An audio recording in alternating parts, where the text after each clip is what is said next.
কিছু কথা বলতেছি, একবার বলবো দুইবার বলবো না, কান খোলার শোন শিকদার। আজকের পর থেকে আমি লালকুঠিরে আর লালকুঠি আমারে কেউ কাউরে চিনি না, কিন্তু লালকুঠির প্রত্যেকটা দেয়ালে আমার গল্প লেখা থাকবে। যেই গল্প সত্য কিন্তু মানা যায় না, আর যেই সত্য নগ্ন কিন্তু দেখা যায় না। তোর কোনো দোষ নাই, তোর গল্পই তোরে শিকদার বানাইছে, কিন্তু আমার গল্পে আমি আর গুরু হইতে চাই না। ভালো থাকো কাকা, খোদা হাফেজ।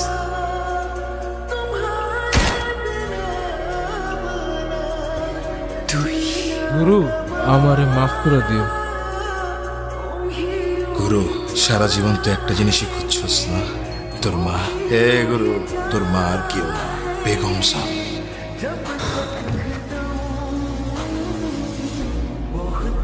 বারবার সাবধান করছিলাম, শুনলি না। তোরে আর পায়দা রাখতে পারলাম না আমি। এই জাহান্নামের আগুনে আমি আর পড়তে পারতেছি না বেগম চা, আর তুমি মাফ করে দিও।